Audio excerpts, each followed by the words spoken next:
Diálogos audiovisuais. Diálogos audiovisuais. Diálogos audiovisuais. Diálogos audiovisuais. Diálogos audiovisuais.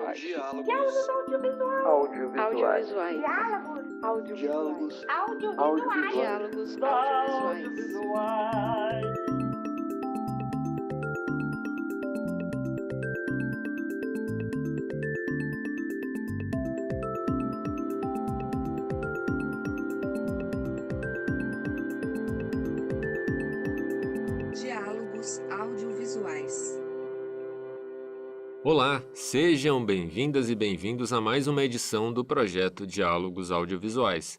Este é o 8º episódio em que conversaremos sobre o próprio podcast como formato possível do audiovisual. Meu nome é Fábio Belotti, sou analista de audiovisual do Departamento Nacional do SESC e esta proposta é desenvolvida coletivamente pelos departamentos regionais do SESC Acre, Bahia, Distrito Federal, Espírito Santo, Goiás, Maranhão, Mato Grosso do Sul, Pará, Pernambuco, Piauí, Rio de Janeiro, Rio Grande do Sul, Rondônia, Santa Catarina, Sergipe e Tocantins. Convido a você a conhecer mais sobre este projeto, assim como os temas já discutidos nos episódios anteriores, que já estão na timeline do YouTube e dos principais agregadores de podcast. Podemos dizer que o podcast é um formato autêntico, do ponto de vista principalmente como é distribuído e das facilidades ou dificuldades de acesso, que, em comparação com sua origem, se distinguem tecnicamente em poucos pontos. A comunicação pela mídia áudio não é recente e tem sua difusão em massa quando o rádio se popularizou e formatou inúmeras possibilidades como as radionovelas, que tiveram seu ápice no Brasil nos anos 1940 e 50. Empacotando histórias envolventes, roteiristas e a participação de atrizes e atores profissionais, além de efeitos sonoros elaborados, as audioséries ganharam espaço nas plataformas de streaming e produções originais, o que demonstra uma aposta no próprio formato podcast que alcança resultados cada vez mais surpreendentes em uma variedade temática de produções, não só ficcionais. As narrativas e formatos experimentados no passado retornaram com toda a força. Como não lembrar da invasão alienígena de Nova York, narrada dramaticamente por Orson Welles na rádio com a leitura dramática do livro A Guerra dos Mundos, de A.J. Wells, em 1938, e que deixou supostamente a população em alerta. Orson Welles, por exemplo, que viu e viveu profissionalmente muitos ciclos do cinema, talvez se surpreendesse neste presente, em que possibilidades oferecidas somente pelas telas agora são adaptadas ou criadas originalmente para áudio. E o cinema pode ter um papel fundamental nisso. Mas quais as explicações possíveis para esse fenômeno? As pessoas se cansaram das telas? O podcast pode ser considerado um formato mais acessível? E podemos dizer que há um retorno dessa influência? É possível que o podcast influencie a produção de séries e filmes? Gostaria de saudar aqui neste encontro virtual para falar sobre este e mais temas à luz de suas obras e pesquisas, Paulo Silver, do filme Tipóia, de Alagoas, presente na Mostra Sesc de Cinema. Opa, tudo bom? Gente, obrigado pelo convite. Alexandre Nix, criador, roteirista e editor do podcast Informe do Almanaque do Jovem Fazendeiro. Olá, obrigado também por ter sido chamado aqui para esse papo e eu espero que a gente possa elucidar todas as questões do SESC e as nossas. Além dos meus colegas de SESC que farão a mediação dessa conversa, Amanda dos Santos, do SESC Piauí, Olá a todos. E Leandro Luz, do SESC Rio de Janeiro. E aí, pessoal? Bom estar aqui com vocês nessa tarde para gravar esse podcast. Vamos lá, o papo vai ser bom.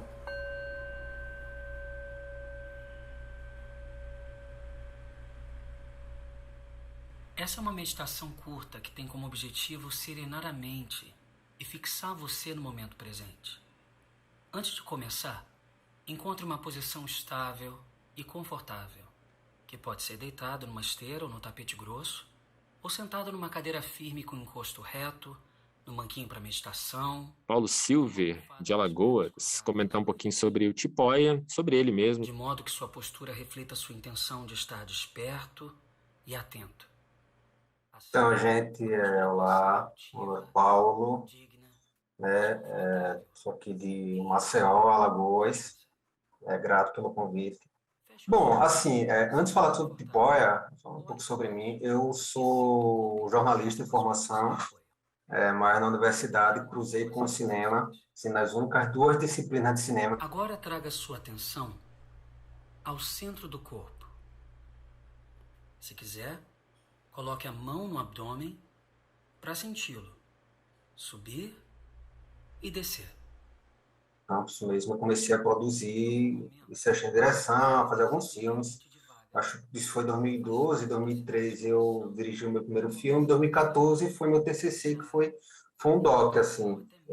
Enfim, eu falo dos anos, porque, assim, 2015 foi um momento, assim, que não forçadamente, acho que foi algo natural, que eu, como realizador, comecei a sentir naturalmente a necessidade de apontar a câmera para mim, assim, tratar questões minhas, assim, meio que, e eu brinco, é como se fosse uma questão terapêutica mesmo, era um momento que eu vivi um processo depressivo e tal. Enfim, nesse processo eu acabei fazendo Retina, né, que é um filme sobre, enfim, uma fotografia desde a infância, fui vendendo isso, e Eu Me Preocupo, que é um filme filmado dentro de casa já, mais na linha do Tipóia, que eu filmo minha mãe no processo dessa recuperação do luto, após perder meu pai. Também ficou mais fácil pagar impostos atrasados para empresas e pessoas físicas.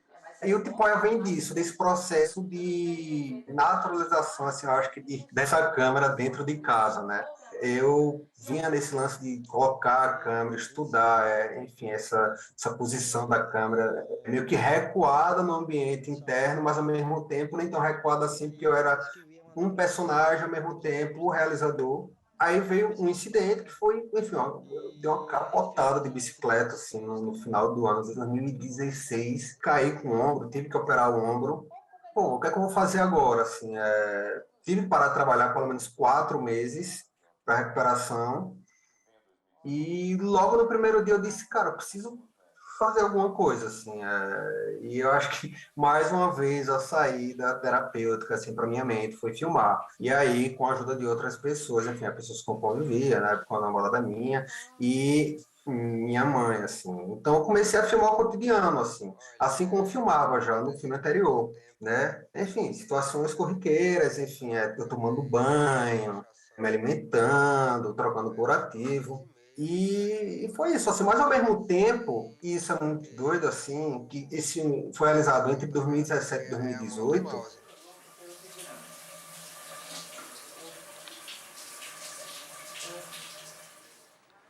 Em 2017 e 2018 existia um sentimento meio que desespero, de a gente não saber para onde vai, assim, depois de 2013, das questões políticas. Em 2018, com a eleição, acho que foi o ápice assim, do desespero, enfim, até aquele momento. Eu acho que existia um sentimento preso dentro da gente. Então, acho que todo o material que a gente trabalha está impregnado. E aí, com o tempo, eu fui tentando. Primeiro eu vou nesse lance da observação, observar o cotidiano. Depois vou tentando achar uma narrativa dentro disso. E aí eu vou tentando entender o que está acontecendo. E aí eu vou criando cenas ficcionais e tal. Mas aí, nesse processo, em certo momento, eu acabei descobrindo que aquele filme era, além de ser sobre a minha recuperação, era um filme também sobre a imobilidade desse momento que a gente vive. Assim, acho que até hoje, ainda mais hoje.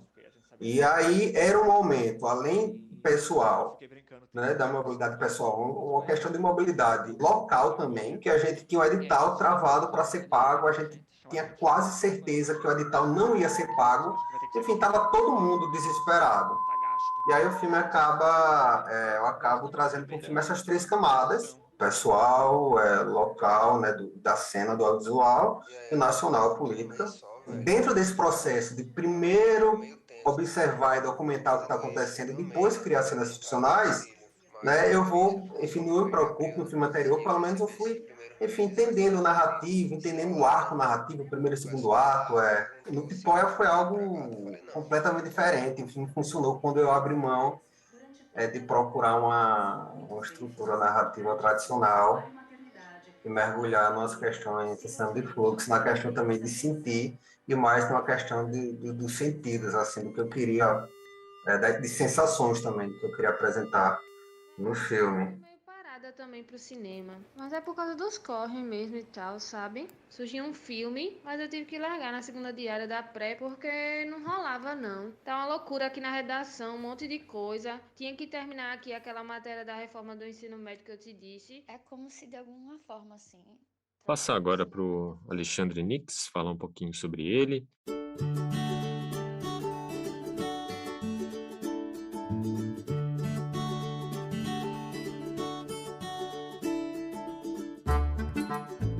Esse é o Informe do Almanaque do Jovem Fazendeiro, introduzindo temas bucólicos campestres à realidade cyberpunk pós-apocalíptica da cidade grande. Eu criei o Informe do Almanaque e edito. Eu escrevo e edito. E de vez em quando eu, assim, muito de vez em quando eu faço uma voz aqui ou outra de apoio, mas normalmente eu não faço voz nas produções que eu faço. Eu não sou performer. Como eu disse outro dia, acho que no Twitter, eu não tenho baixa autoestima suficiente para poder ser performer. Então, eu tento ficar por trás fazendo as coisas que eu gosto mais, assim. E eu sou roteirista de TV, eu sou um operário do roteiro, então, como eu sempre trabalho para quem me paga melhor, independente do que seja, tirando as coisas assim horríveis, falando, né, não vou trabalhar para fazer campanha política ou anunciar coisas ilícitas, mas tirando isso, a gente vai escrevendo. E quando eu não estou fazendo isso, escrevendo por dinheiro, eu escrevo as coisas que eu gosto de fazer, as coisas que eu acho bacana, e sempre tive essa questão de fazer coisas pela internet, tanto desde a época de blog. Em podcast, eu comecei a fazer os primeiros experimentos em 2005, 2005, por aí nessa base. Indo e vindo, né, verificando isso. Ainda muito cru. Eu sou brasileiro e também americano, dos Estados Unidos, no caso, né? Eu nasci aqui, fui morar no Brasil, fui criado no Brasil, mas sempre viajando para cá e para lá. E uns anos atrás eu resolvi, após ver uma presidenta caindo, eu falei para minha namorada, a gente tem que arrumar nossas trouxinhas e sair daqui, porque estou com um mau pressentimento. E acabei, depois de um tempo, vindo para cá. Isso foi em 2017. Em 2017 eu cheguei aqui em Nova York. Eu fui escrever para uma produção brasileira de TV, que é gravada aqui, né? Até então era gravada aqui. No meio dessa vinda para cá, eu abandonei no Brasil uma rede de podcasts que eu fazia vários podcasts, porque eu já não estaria mais lá. E nessa saída aí, no meio dessa saída, o mercado de podcast esquentou no Brasil e eu não estava mais no Brasil. Foi exatamente na minha saída que começaram a popularizar e tal, e entrar alguns players assim. Falei, cara, eu posso fazer alguma coisa, mas agora eu estou longe dali, eu já não tenho mais os meus recursos, que eu tenho recurso humano das pessoas e tal, de estúdio que eu tinha acesso e tudo mais. Eu estava num apartamentozinho aqui. Aí a ideia foi de criar o Informe do Almanaque do Jovem Fazendeiro. Foi uma ideia que surgiu, como é que eu posso produzir alguma coisa de maneira remota, né? Eu produzo, eu escrevo, edito, mas eu não sou apresentador, eu não tenho as habilidades necessárias para falar em podcast no nível que vai me satisfazer, então eu precisava criar alguma coisa que pudesse ser prática, rápida para produzir, que fosse barata e que eu achasse que ficasse um pouco acima da média de conteúdo em termos do que estava sendo feito de ficção em podcast no Brasil. Não é uma barra muito difícil de ultrapassar, né, naquele momento. Não estava sendo feito muita coisa. Decidi que fosse um podcast, na verdade, curto e com um apresentador. Nesse meio tempo, eu descobri o Old Farmer's Almanac, que é o almanaque do velho fazendeiro, que é uma publicação que existe, tem no Brasil. Eu me lembro de ver essa publicação quando eu era pequeno, em locais mais ermos, né, rurais. E nos Estados Unidos também tem. Excepcionais de suprimento de idade. O artigo 1520 do Código Civil Brasileiro te dá aquela forcinha se, por exemplo, houver uma gravidez. Ficou claro, Reinaldo? Ok. É um almanaque realmente anual, né? E eles tinham uma espécie de podcast que, na verdade, era 1 minuto de episódio, que era só uma dica do dia. Mas tinha um tom feliz, tinha uma coisa... E sempre era uma dica que realmente não era uma dica tão interessante, assim, era só uma coisa que era para preencher, basicamente era para poder dizer que estavam fazendo alguma coisa naquele meio.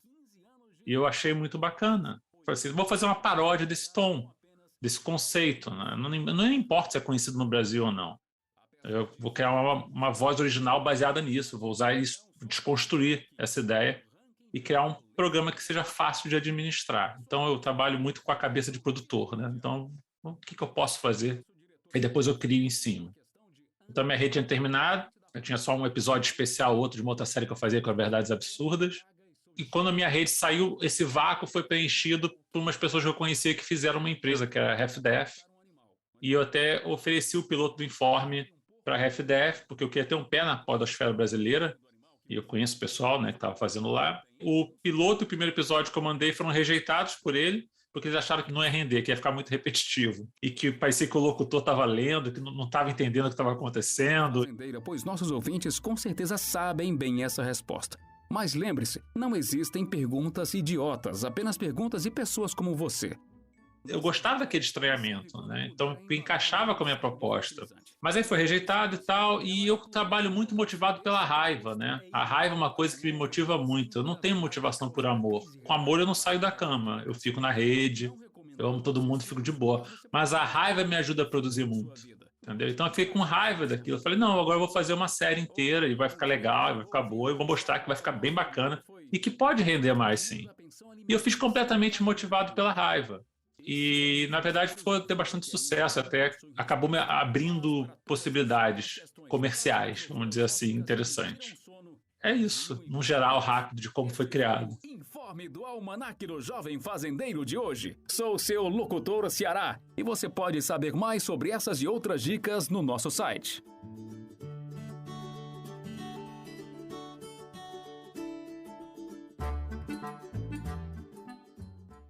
Então eu vou passar para o Leandro fazer as primeiras considerações, depois para a Amanda. Ô Fábio, antes de eu fazer minhas considerações, eu só queria, Alexandre, que você comentasse brevemente sobre o que é o Informe para quem não ouviu, para quem esteja nos ouvindo agora. Pode ser que alguém não tenha escutado ainda.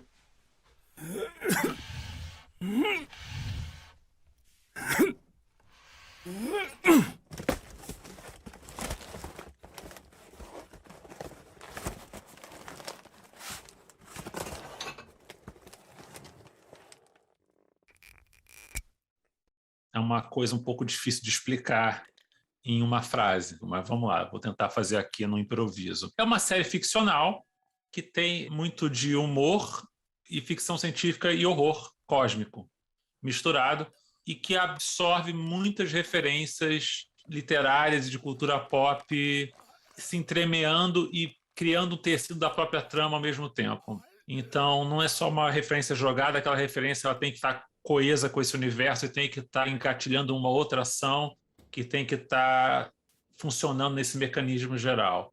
Então, é um grande quebra-cabeça que eu crio, mas que é opcional para o ouvinte montar ou não, porque em alguma outra camada mais simples ele pode ouvir sem querer desvendar tudo o que acontece, então ele tem a parte de humor, a parte mais leve e tal, e ele não precisa se preocupar com nada do que está acontecendo, e é uma relação meta com o próprio apresentador do Informe do Almanaque, que ele é alheio ao que está acontecendo também, na maior parte do tempo, em volta dele. Então você cria essa ligação com o próprio personagem principal, que é o que narra. Então, o ouvinte, ele ouve uma fração de uma história que está acontecendo, da mesma forma que o narrador também absorve apenas uma fração que está acontecendo em volta dele. Eu não sei se eu consigo explicar muito bem, mas assim, essa é a nova explicação de hoje.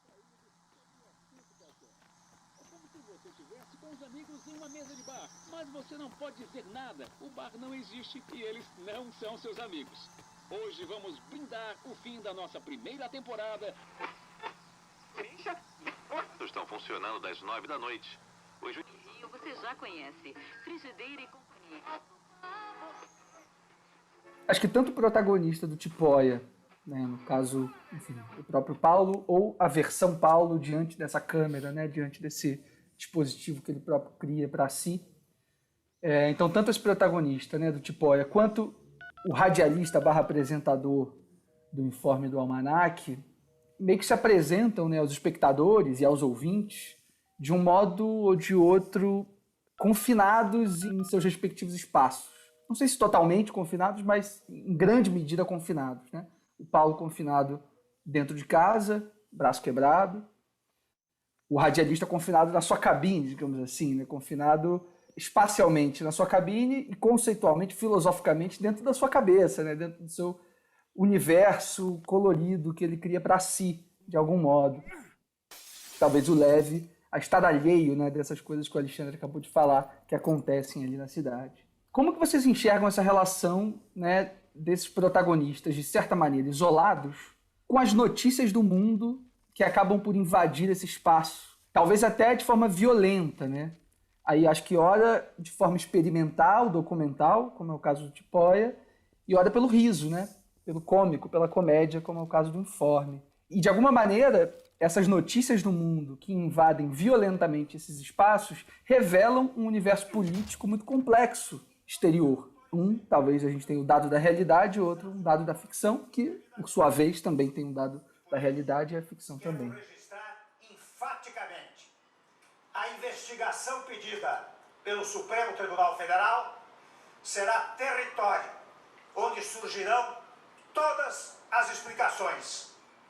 E no Supremo demonstrarei não ter nenhum envolvimento com esses fatos.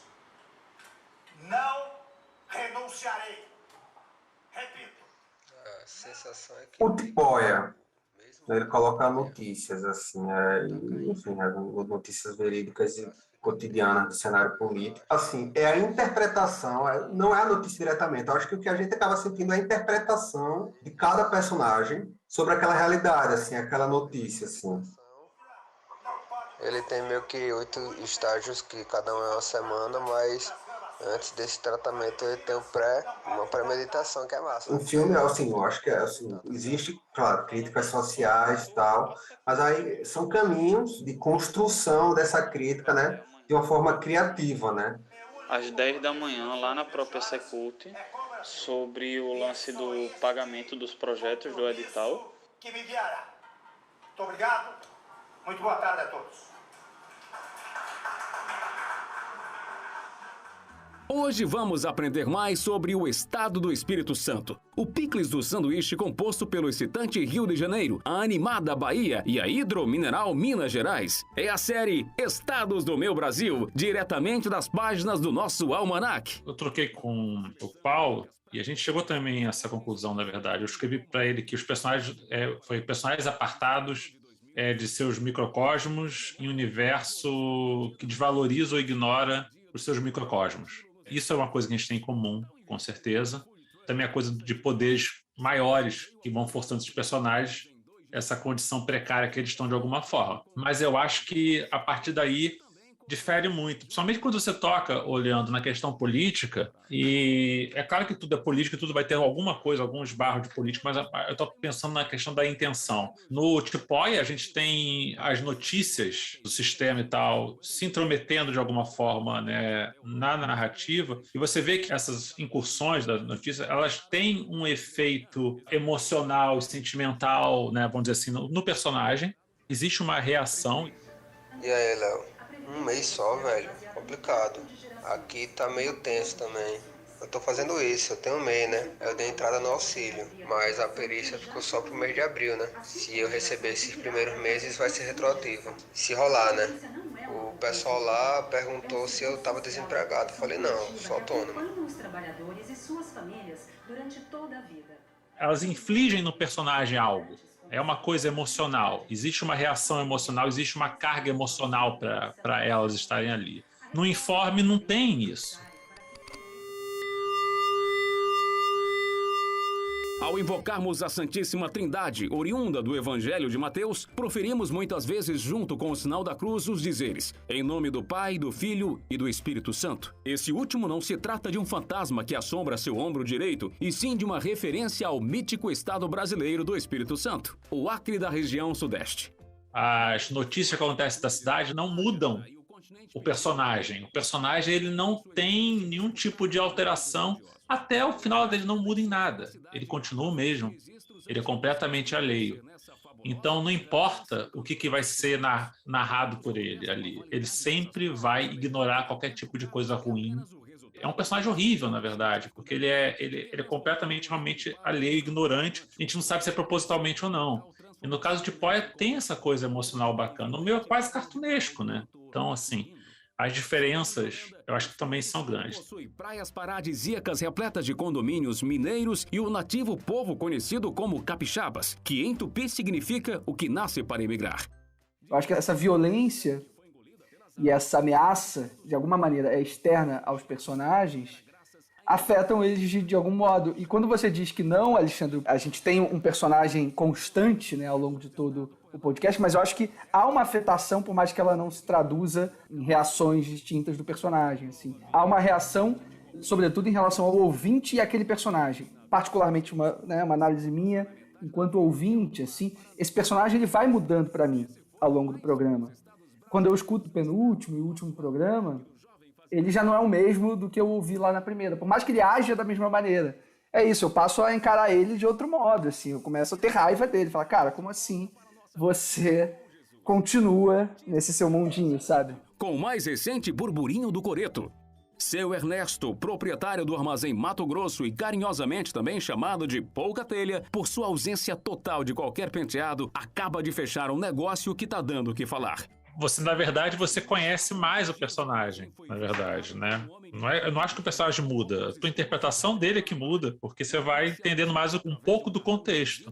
E nem é todo o contexto, é sempre um fragmento, mas você vai entendendo um pouquinho mais. Mas o personagem em si, ele não muda na primeira temporada. Ele é afetado, com certeza. Ele é afetado fisicamente, inclusive.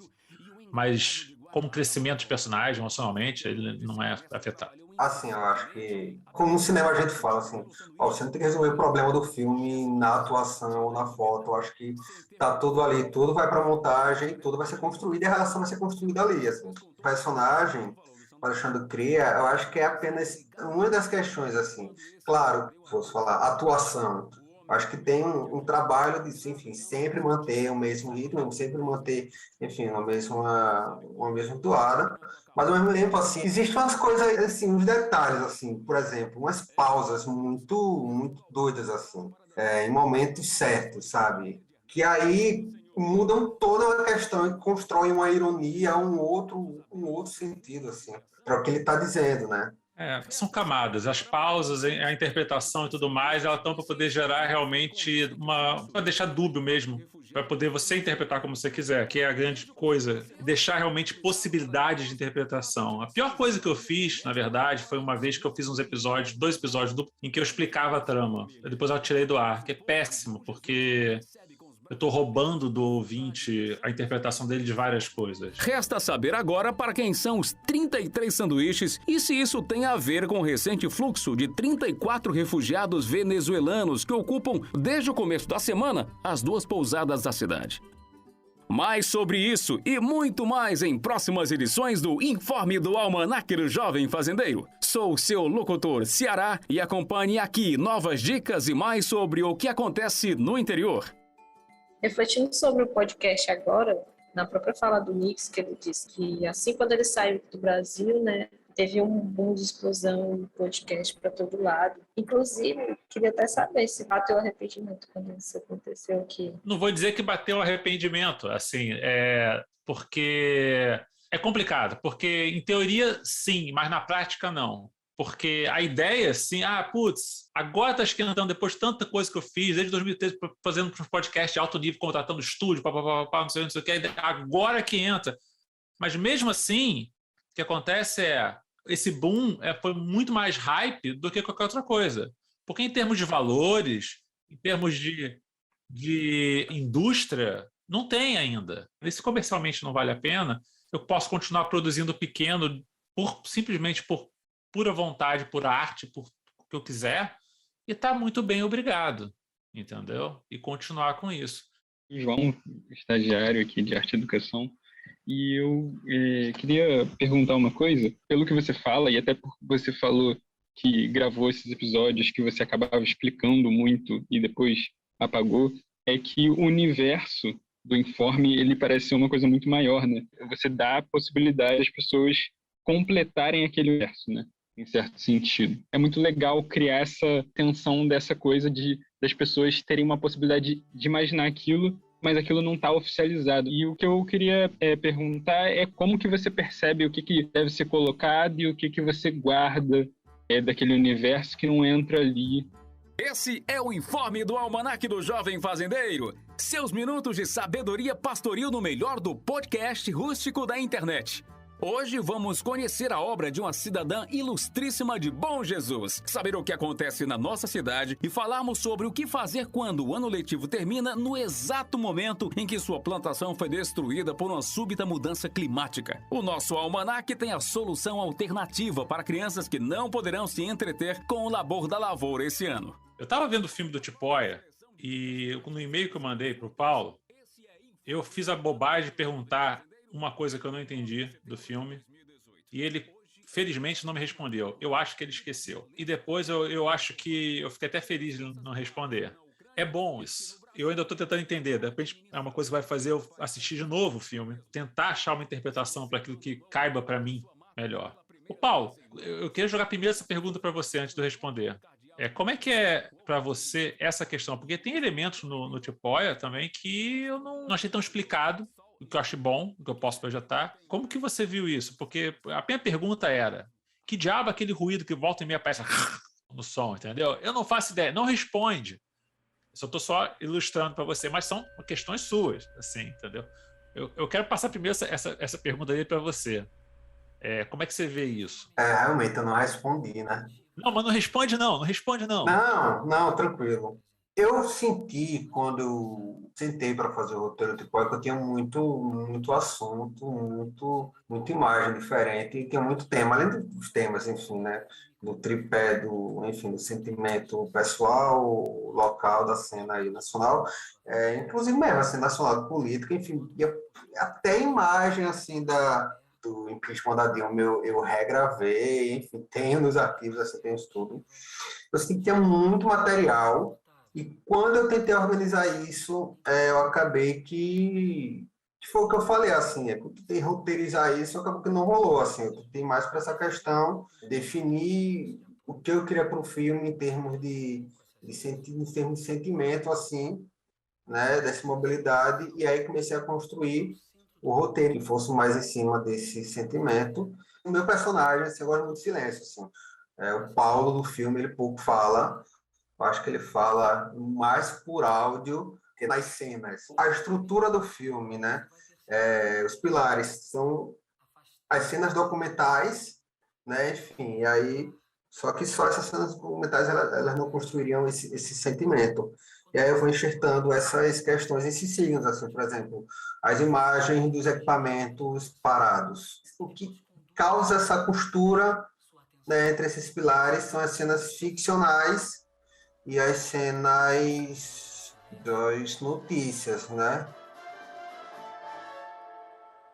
O pacote anunciado pelo governo melhorou o rendimento do FGTS e trouxe mudanças no cartão de crédito. Também ficou mais fácil pagar impostos atrasados para empresas e pessoas físicas. Mas é bom deixar claro que nem todas essas medidas têm efeito imediato. Lá na frente, o que se espera é que com isso as empresas voltem a produzir e a contratar mais gente. E aí, Paulo, tudo certo? Como é que você tá? Essa parada dos sonhos estranhos, assim, daquelas imagens reversas, daqueles raios-x cinza, assim, eu inseri no filme no momento que eu disse, não, realmente não é. E considerando tradicional com realismo e tal, enfim, eu posso também fugir disso, trabalhar mais sentimentos, assim. E existe, enfim, incômodo mesmo, assim, incômodo, assim. Eles são incômodos para mim. Certo. Não, eu acho que tá ótimo. Incômodo, eu acho que é bem latente no seu filme, do incômodo do personagem. Não o nosso está assistindo, tá? Só para deixar claro. Agora, respondendo a tua pergunta inicial, o Informe do Almanaque, ele tem muitas páginas de história que eu separei numa timeline que vai desde os anos 70 até atual. É tipo um universo, em cada ano, tipo, tudo que acontece nesse ano que tem a ver com o Informe do Almanaque, que mistura personagens ficcionais interagindo com coisas bizarras que acontecem no mundo e coisas reais que acontecem realmente no mundo. Quando começa a primeira temporada, do Informe do Almanaque, eu tenho um backstory que vai desde os anos 70 com os personagens. E muito disso é criado através desse artifício que o pessoal chama de retcon. Eu não sei se você já ouviu falar nisso, que é quando você tem uma continuidade que você retrofita, faz retorna tentar explicar da melhor maneira possível. Escrevendo o roteiro para ao vivo, programa ao vivo, que é a minha experiência, programa de TV que as coisas dão errado muitas vezes no meio do caminho, e você tem que ter a frieza e a destreza de acertar essas coisas na hora, você ganha essa musculatura de achar esses desvios e fazer com que as coisas façam sentido no roteiro. Eu não me preocupo muito com isso. Eu sei que se eu criar uma história louca no começo, eu não me preocupo como que ela vai terminar. Ela vai fazer sentido quando ela terminar. Eu não tenho a menor preocupação com isso. Zero preocupação. O lance é o quanto de trabalho que eu vou me dar. O que acontece? A cada informação que eu ia botando no Informe do Almanac, saiu um episódio, eu voltava no histórico, verificava se estava certo, se não, eu atualizava esse histórico e ia para frente. E refazer todo o histórico até ele fazer sentido. Então, eu posso escrever um livro do Informe do Almanac, eu posso escrever vários informes do Almanac. Eu tenho o histórico de décadas de coisas que acontecem entre os personagens. O que aconteceu foi que antes era uma coisa fácil de escrever e foi ficando cada vez mais difícil por causa disso. Para tudo fazer sentido, mesmo que as pessoas não percebam que faz sentido. Porque você só está pegando um fragmento. E a ideia do fragmento, da informação, eu tive que era de uma referência do H.P. Lovecraft.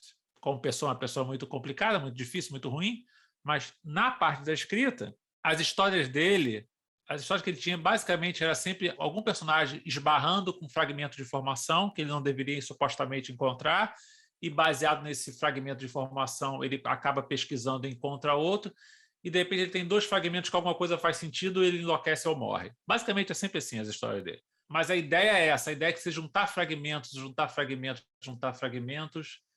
E quando eu estava lendo as histórias do Lovecraft, eu comecei a perceber que um conto que ele escreveu 10 anos antes, ele cita uma cidade que no outro conto ele também cita. Ou ele cita um personagem que aparece em outro conto ali. Aí você começa também a juntar esses fragmentos.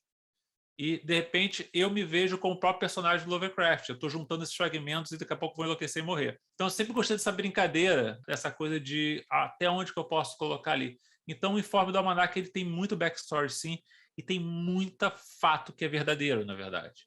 A própria cidade, ela é baseada numa cidade de verdade. Entendeu? Então, toda a geografia da cidade, as lojas e tudo mais, é baseada num lugar de verdade. Fica a dica, Arturo! Um recado de seu Ernesto do Armazém Mato Grosso para os cidadãos e as autoridades. Nunca, mas nunca mesmo, sirva bebidas alcoólicas ou tabaco para menores. Essa atividade é um crime. Crimes são proibidos por lei no Brasil. Eu aprendi. Agora traga sua atenção ao centro do corpo. Se quiser, coloque a mão no abdômen para senti-lo. Subir e descer. No Tipóia foi um trampo que, assim, eu não mostrei para ninguém, assim.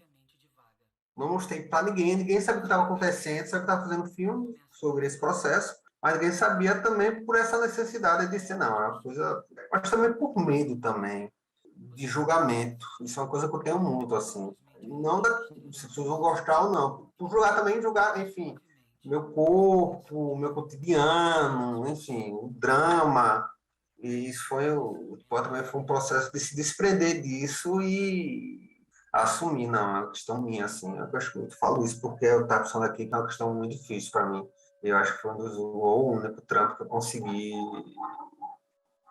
desprender disso, assim. Paulo, aproveitando que você tocou nesse ponto, você falou que não passou o filme para as outras pessoas, né? E aí, olhando para a banda sonora do seu filme, assim, que eu acho muito interessante, parece que é até produzido à parte, se não for você também pode falar. Como que foi, assim, essa construção? Porque você tem áudios trocados com amigos, né? Como que foi essa parte? Essa parte foi desenhada para ser ou ela foi espontaneamente, assim, aproveitando de circunstâncias da situação, né? Ou foi um combinado mesmo entre amigos, falar, olha, eu tô fazendo filme, esse áudio vai fazer parte. Ou se você pensou em mandar já sabendo que aquilo ia fazer parte do filme. Ele disse que ia mandar para você os arquivos do áudio, pra gente ver se a gente marca e a gente finalizar esses créditos também, né? Bom, o economista disse ainda que a gente só pode... Quando eu pensei em colocar os áudios, assim, não sei, eu lembro de um áudio, no processo eu lembrei de um áudio trocado com um amigo, né, e que ele entra no filme, só que, enfim, ficcionalizado por outra pessoa. Essa pessoa, enfim, refez o áudio. A partir desse áudio eu disse, caramba, pode ser uma camada, vai tratar dessa questão local mesmo, dessa cena e tal. E aí eu fui abri assim, os arquivos do computador e fui embora atrás. Alguns deles realmente foram áudios reais que aconteceram, outros foram reais, mas foram ficcionalizados, e outros foram criados também a partir das situações, a partir dessa roteirização, tal, desse momento que eu achava que precisava de, enfim, alguma coisa a mais. A relação com somente dos áudios documentais que me mandaram, a questão assim, os áudios que eu uso, ou que aconteceram e eu recriei na voz de outra pessoa, foram de pessoas que trocam ideia comigo e que eu sou amigo. Então isso já ajuda, então, enfim. Mas ao mesmo tempo eu fico, velho, será, enfim. Aí eu vou, converso com a pessoa e vamos embora, assim. Eu não mostrei para ninguém no processo, mas assim, eu falo que eu não mostrei o filme para ninguém no processo de tipo, eu mostrei quando eu tinha o último corte e falei, pô, é isso. Eu fiz questão de quando eu tinha um filme pronto, mandar para essas pessoas, porque no final das contas, assim, se não quiser, enfim, o que eu vou fazer? Não é uma questão nem de direito, é uma questão de respeito. E aí todas concordaram. No processo também eu perguntei se poderia usar, sem mostrar para elas como, mas todas toparam e acreditaram e vamos lá. Entendeu? Naquele momento de Poia foi uma estratégia mais de descoberta. O material que eu já tinha na mão, um retrato também daquele cotidiano, só que em áudio. Enfim, eu posso pegar e usar isso para contar essa história. Claro, respeitando as pessoas com quem eu troquei áudio, né? Tipo, não, se um de nós for, o outro vai junto, entendeu? Porque a gente é meio que um pacote e tal. E aí, umas 4 horas da tarde, chamaram a gente junto. Quando a gente chegou, eles falam que a gente vai ter que ser desligado da empresa, porque tá tendo que cortar gasto. E é isso, foi o primeiro emprego em um mês, também a primeira demissão.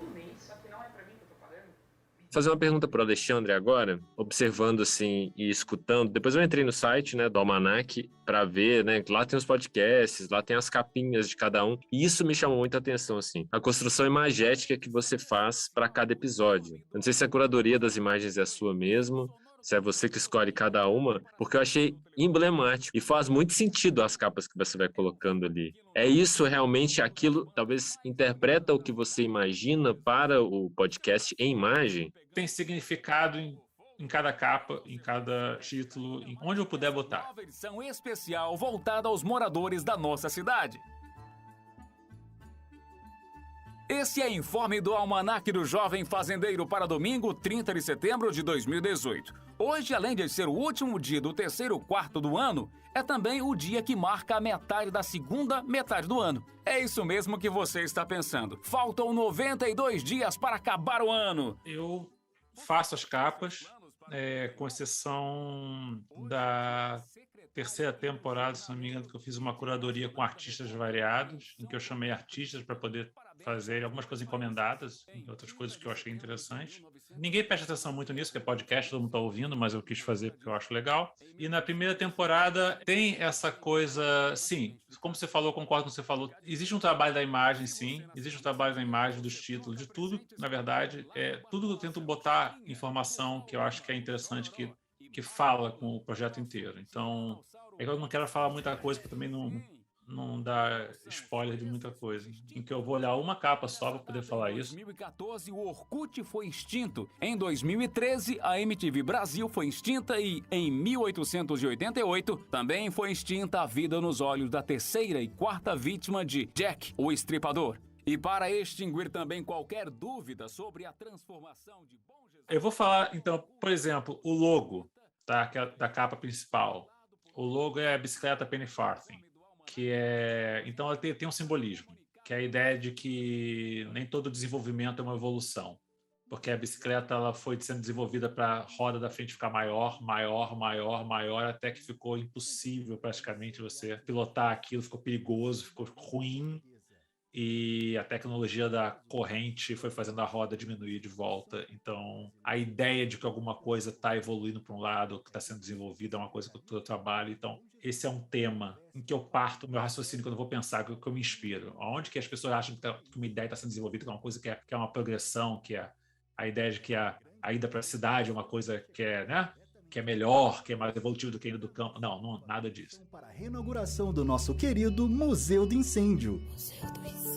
Em obras desde o ano passado, após ter sofrido com uma diluviana enchente, O chamuscável Museu do Incêndio de Bom Jesus ressurge das águas apresentando cinzas de milhões de objetos que possuíam um valor inestimável.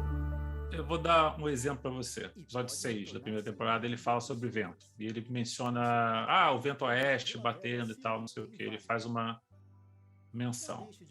É um episódio que fala do equinócio. Menciona pipa, aí vai dos ventos, então realmente é uma coisa do vento acontecendo, e ele fala do vento oeste. Na verdade, é o vento que ajuda as plantações, incluindo uvas, que tem um significado para a história maior. Então, a gente está falando do vento oeste, que é um vento bom para uva, na plantação de uva. Isso não está falado explicitamente.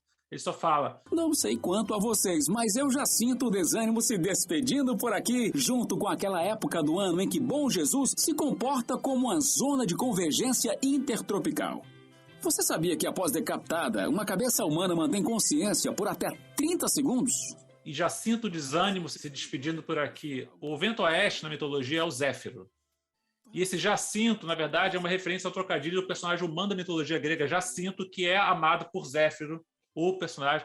Então, ele fala de desânimo. Desânimo também é o nome que se dá para as zonas do mar onde não tem vento. São as áreas que não rolam essa coisa. Então, é a área de convergência intertropical. Então, cada palavra que eu coloco, se eu puder imbuir de significado para a história, mesmo que você não perceba, eu vou colocar. Cada palavra eu vou tentando colocar como se fosse um grande quebra-cabeça, um quebra-cabeça maior, e assim vai. Tudo vai ter um significado por trás, mas sem que o ouvinte precise entender esse significado para apreciar a parte da história. Ele pode simplesmente ouvir no superficial e vai funcionar.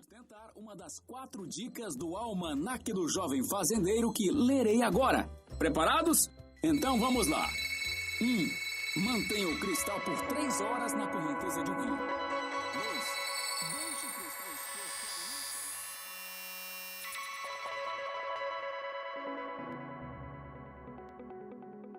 Então vamos para as considerações finais.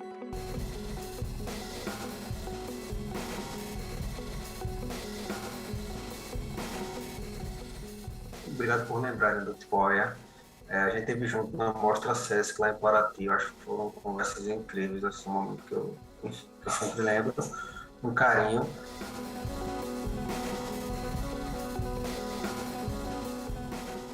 Eu quero agradecer a chamada do Sesc. Eu não conheço ninguém, não faço ideia como vocês chegaram em mim. Eu só quero agradecer porque eu gosto muito do trabalho do Sesc, já há anos e tal. O Sesc trouxe muita alegria na minha vida. Eu mal posso esperar vocês abrirem uma filial aqui em Nova York.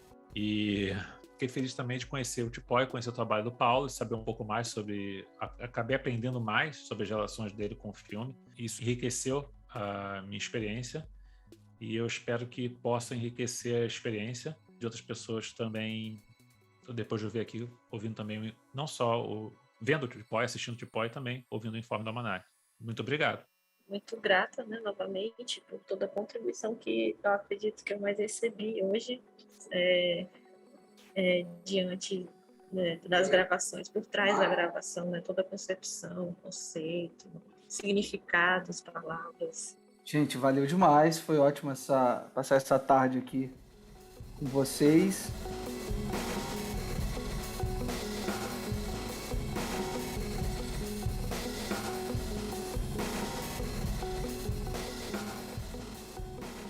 Finalizamos aqui este episódio com um convite para vocês acompanharem e participarem das demais edições do projeto. Lembrando sempre que a obra citada, Tipoia, está disponível gratuitamente no canal do YouTube do Sesc Brasil. E no caso do podcast, Informe do Almanaque do Jovem Fazendeiro, está presente gratuitamente nos principais agregadores de podcast, com link para o Spotify na descrição deste episódio. A produção deste projeto é do Departamento Nacional do Sesc. A ação formativa proposta para esta edição é do Sesc Espírito Santo, a concepção sonora e edição é de Daniel Nunes e a distribuição nas plataformas de podcast é do Sesc Rio de Janeiro. Não percam a oportunidade de assistir e ouvir estas obras completas e ampliar esses diálogos. Boas sessões, um abraço e até a próxima.